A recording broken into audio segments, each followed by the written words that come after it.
Welcome to the More Life, Less Drama podcast with mindset expert and master executive coach, Pruning, who will teach you how to finish your first goal and then every goal using her simple, proven formula. If you're ready to live more life, have more fun, and reach your potential with less drama, you're in the right place. Hello. Welcome to another episode of More Life, Less Drama.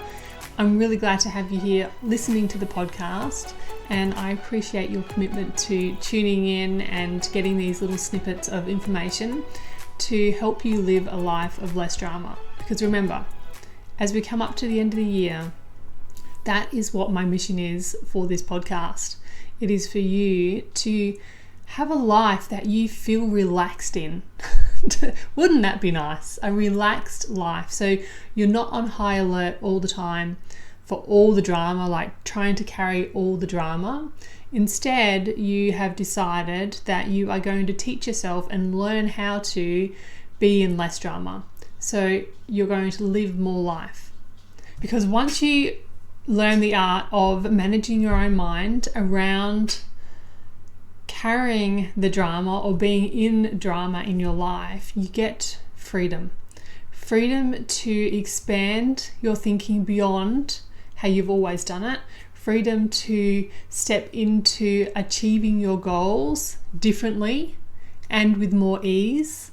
And just freedom to take a break from your own racing mind and your own busyness. So that is the mission of this podcast, is to finally allow you and give you your own permission to relax, to be in your life, enjoying your life as it is, or thinking about how you'd like to improve it or change it or do things differently. That is my absolute mission. So today we are talking about what would being organized mean to you. Because I know a lot of people come to me and they do feel stressed. They feel like they're in a lot of drama, carrying a lot of drama from outside sources and the external part of their life, and it filters into their own lives, and then they don't have time, and then the result of not having time is that they feel very unorganized. They wake up every morning feeling like they are behind the eight ball rather than in front of it, on top of things, and in a space where they can feel focused and step into productivity or clarity, whatever the case may be. What would being organized mean to you? It's a very personal question because it looks different for everybody. And what does being organized mean, full stop? That's where we're actually going to start. We're going to start at that question. But there's one other question that I want to ask you and for you to think about as we go through this. And that is, how would it improve your life if you were the version of organized you imagined? So 3 things. What would being organized mean to you? What does being organized mean, full stop? And then how would it improve your life if you were the version of organized that you had imagined? It's really powerful to be able to figure this out, because if you go through life and not ever ask yourself these questions and then answer your own questions, like very important piece, how do you know if you are making it, if you're doing it, if you're ticking off that box? So these are all valid questions to ask. However, I have a hunch of what the answers may be already ahead of time, because I talk to so many people about this type of thing on a daily basis. I get to see it more. You most probably are in your own life and are just thinking that it's a you problem, but I'm just going to tell you and let you in on a little secret. Mostly it's a lot of people problem. There's lots of people in the world dealing with the same things as you. Those same things are thoughts, like spinning thoughts about yourself, about your life, about other people. And I hear it all. So I get to see and witness it from a different perspective. So let's start with being organized. What does it even mean? And again, this does vary, but the overarching theme is the same. Organization is personal, yet it basically is creating a system that works for you because it reduces the mental clutter. I'm going to say that again. Organization is personal, yet it basically is creating a system that works for you. That's a really important piece. You do this because it reduces the mental clutter. And then in my world, reducing the mental clutter is important because it leaves space to work on the things that matter to you. Being organised is also a feeling as well as a result or even a circumstance. So it can be three things: a circumstance, a feeling, and a result. Because let's be honest with ourselves, that feeling of being organised is the best. You actually feel it like creates a whole stack of emotions when you are organised, like the result is organised, and then you think to yourself, I'm so organised and I am organised. Then it creates the feeling of organised, which could potentially be similar to feeling calm or relief. And I have to share, I have had this feeling just recently because I have got everything organised for Christmas. How exciting is that? I feel super organised. Like the thought about myself is I'm so organised, and I think it's organised, but also the feeling of relief that is done, that I can just put that aside and focus on the things that matter now to me over the next coming weeks. So it can be that feeling. The feeling is driven by that thought of I am organised. That's what I want you to take away from this podcast today is how can I step into the thought I am organised? Because sometimes it doesn't even have to be a circumstance. It can be a thought that will drive the feeling of relief, which will actually have you taking the action to get it done.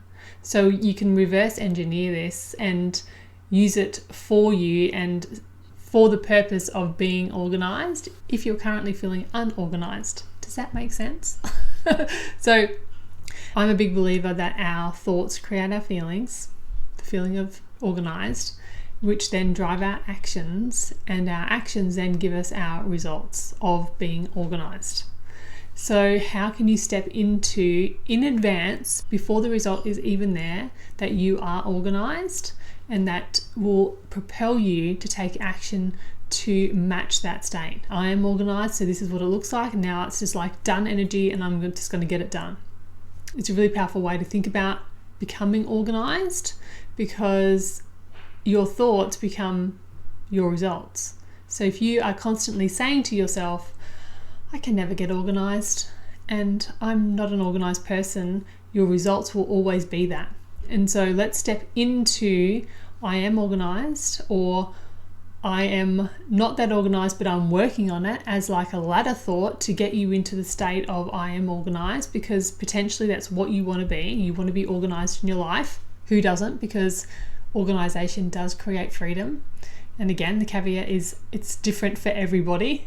So what does organisation look like for you is a really important question to answer for yourself.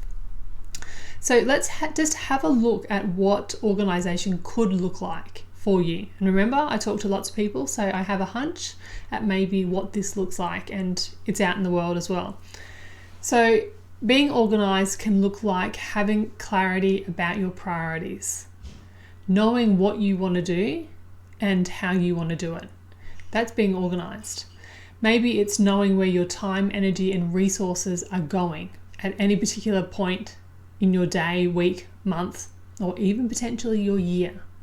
So you can look at your calendar if that's how you organise yourself, and you can be like, yeah, I've got time to have free time here, so I can do whatever I want. If someone invites you to a party, for example, it's really the result of having less overwhelm, because overwhelm is the opposite of organised. When you're organised, you feel calm, you have space, there's relief. When you feel overwhelmed, you have like panic and anxiety and stress. So feeling less overwhelmed is a byproduct of organisation. And what a great byproduct it is as well, because nobody wants to feel overwhelmed.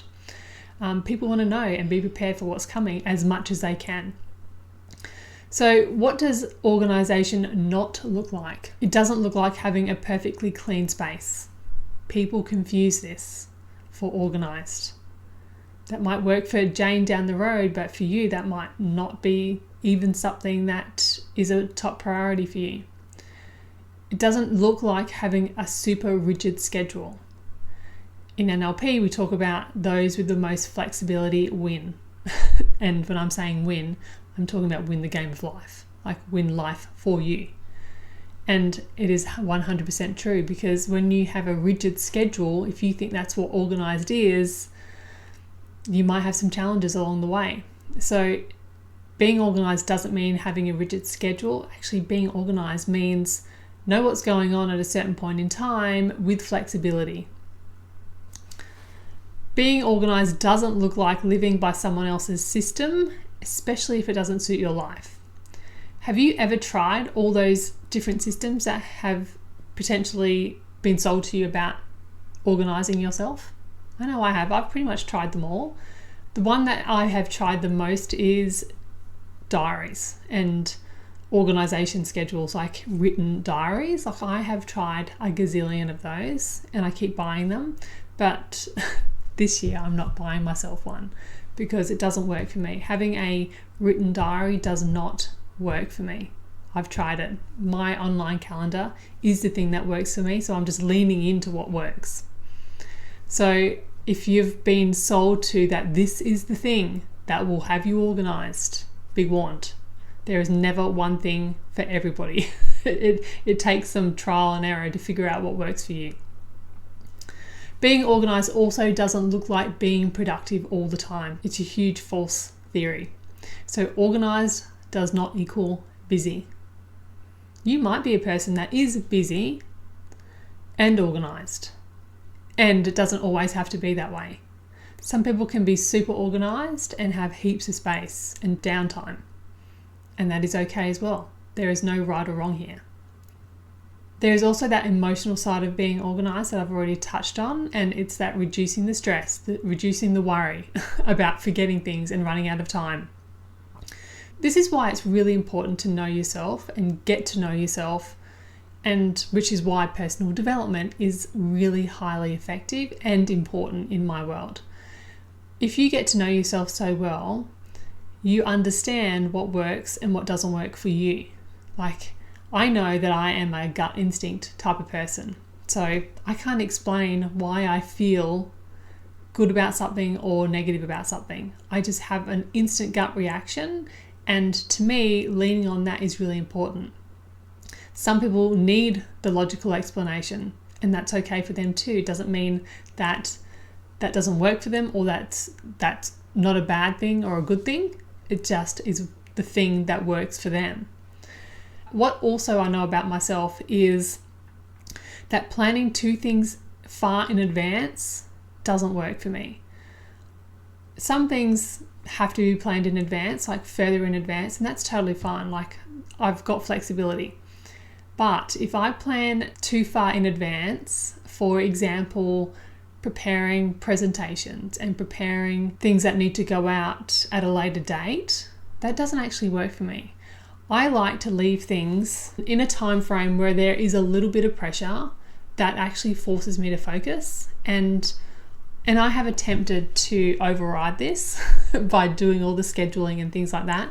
But to me, and I know this about myself, I've just learned even more about myself going through a human design certification, is that a little bit of pressure for me is really great because it actually fires up my creative brain and gets me working in a really focused state.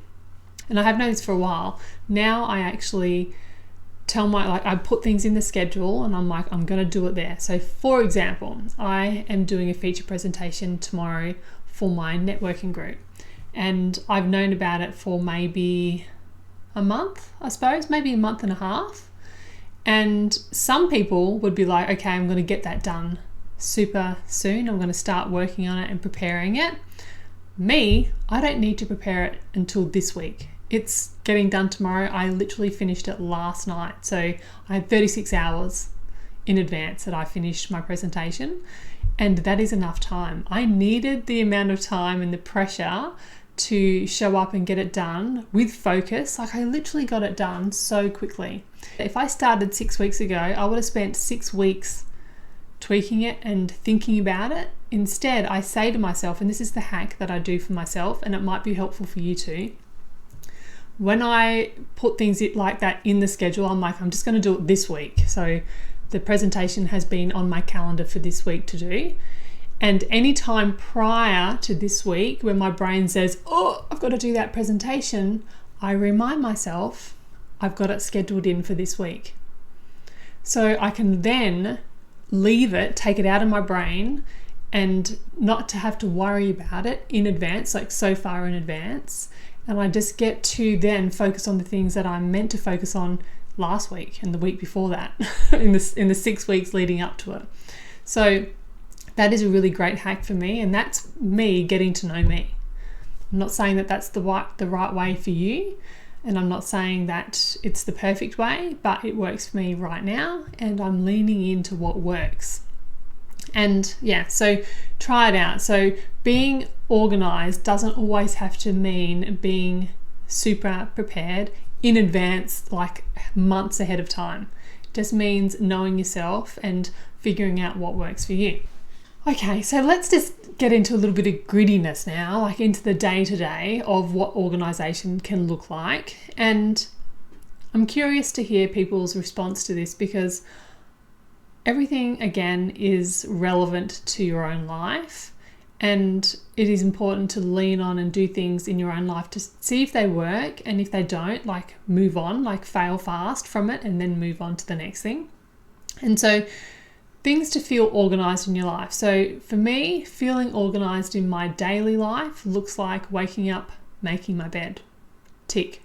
Feel organised already as soon as I do that. The moment I don't make my bed in the morning and then I walk back into my bedroom and it's not made, I feel a little bit messy in my brain.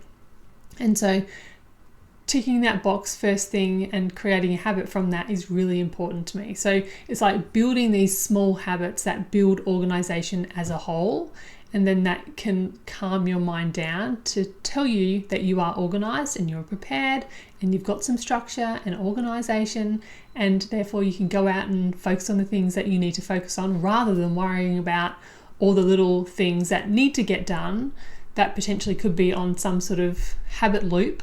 So you can just start doing these small daily things.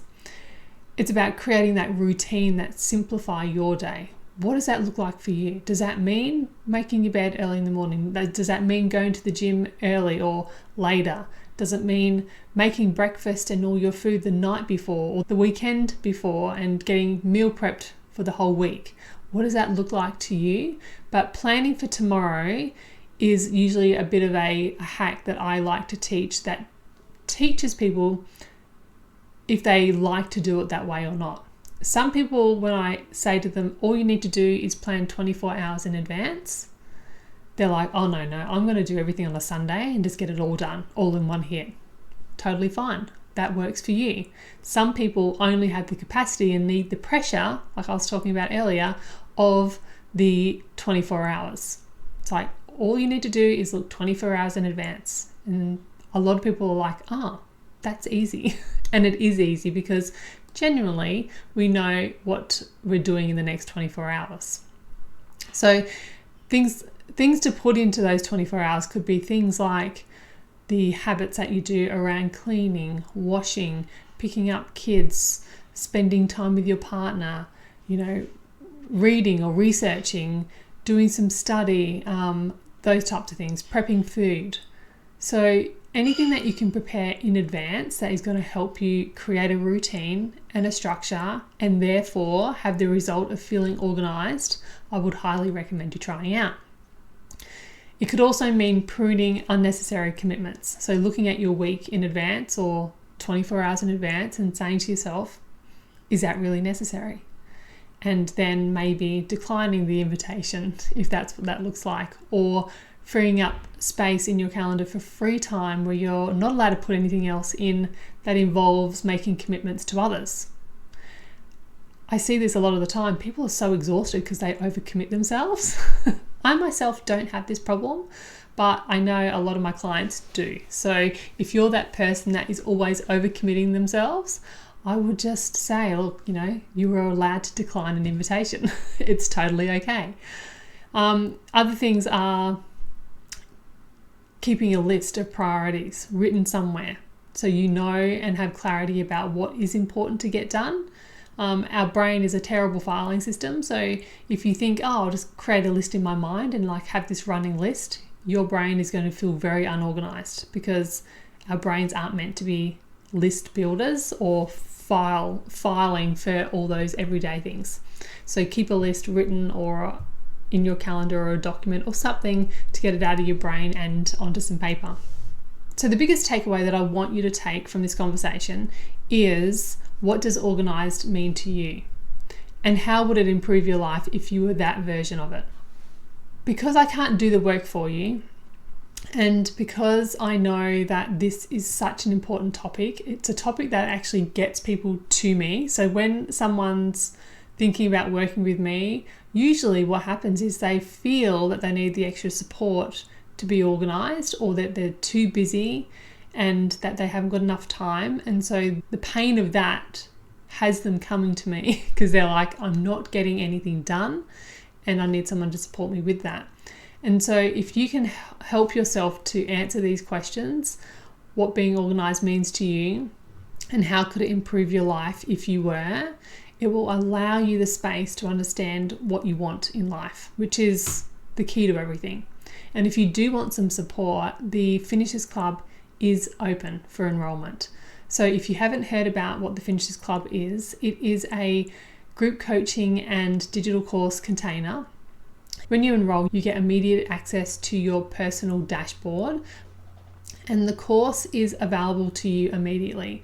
So there's 6 modules. It has all video lessons, audio lessons, workbooks, and support checklists and all the rest. You can dive into the information straight away and learn how to set your goals, what's stopping you from setting your goals, how to create your own finishers mindset to actually be the person that shows up and finishes what you start. And then it will give you all the support that you need, the strategy, the tools, and the support to get you across the finish line of your first 4-week intentional goal. Now, you might be thinking, why on earth would I come into a container where I'm already achieving stuff in life and I don't need help with a 4-week intentional goal? So once you're in there, you get to come along to the most valuable part of the program, which is the live coaching. We do the live coaching 4 times a year. That's it. So it's not a commitment to show up every week or have something on your schedule every week for this. I actually do this really intentionally because I want you to have a heap of focus when you're with me and doing the coaching, and then you can take away and implement between coaching. So you come to the live coaching 4 times a year. It's for 6-week blocks at a time, and we work on one goal at a time. The whole idea behind the Finishers Club is helping you understand the foundations of finishing goals. We all love to dream big and think about our big goals and dreams, but if the average person cannot even finish a 4-week goal, how on earth are we going to finish a 4-year goal or a 5-year goal? So I really want to slow people down and help them understand the foundations of finishing goals and what that actually looks like by measuring tangibly the things that will be supporting you to reach your goal. And so once you get to the end of achieving your first goal, you can look back and say, I know how to achieve any goal now. This is just simple. You can apply it to anything. And the beauty of the Finishers Club is that it's for any goal. There is no goal in particular that we are working on. Your goals are unique to you. And really, the strategy and the process is the same for achieving goals. And so you can apply any goal to this strategy. So if you want to feel more organized and you want to, say, declutter your whole house, you can come into the Finishers Club and we can work on one goal at a time to get that done for you. If you want to lose weight, again, we can come in to the Finishers Club and we can support you to do one small goal at a time to get to your end result of the goal that you want. If it's, 5 kilos, 10 kilos, 50 kilos, doesn't matter what number it is, but it's small goals, one at a time to reach your big goal. Maybe you want to write a book and you've been sitting on an idea for a long time and you just don't know how to get started. So a book is maybe a 3-year plan. And how do you get started on a 3-year plan? You start with a 4-week goal. So it's all about learning the foundations of how to achieve goals, how to measure your own data, and really start stepping into the mindset that a finisher has. So you will create a finisher's mindset. You'll have a self-concept of, I am a person that finishes what they start when it's important to me. That's a big part of the Finishers Club. We really work on goals that are for you. That's why there are no judgment about what goals you go after, because we know they're all personal to you. If it's been knocking on your door and you keep thinking about it, it is for you. So come into the Finishers Club and get your first 4-week goal done. Build the proof that you have the ability and the capability and the resilience to achieve anything you put your mind to, and then do it again and again and again. The best part of the Finishers Club is that it's lifetime access, and you get to join once and you can stay forever. So every year you can choose a new goal and you can come to the coaching and you can show up and get it done. My hunch is that you will get so great at achieving goals that you will never need me again. And that's the best outcome for me. It's like, come in, learn the foundations, really build the proof that you can do it, and then you just don't need me or anything like me ever again. It's a really good way. That's what personal development is all about. It's developing you personally, so then you can go and fly off and out of the nest on your own.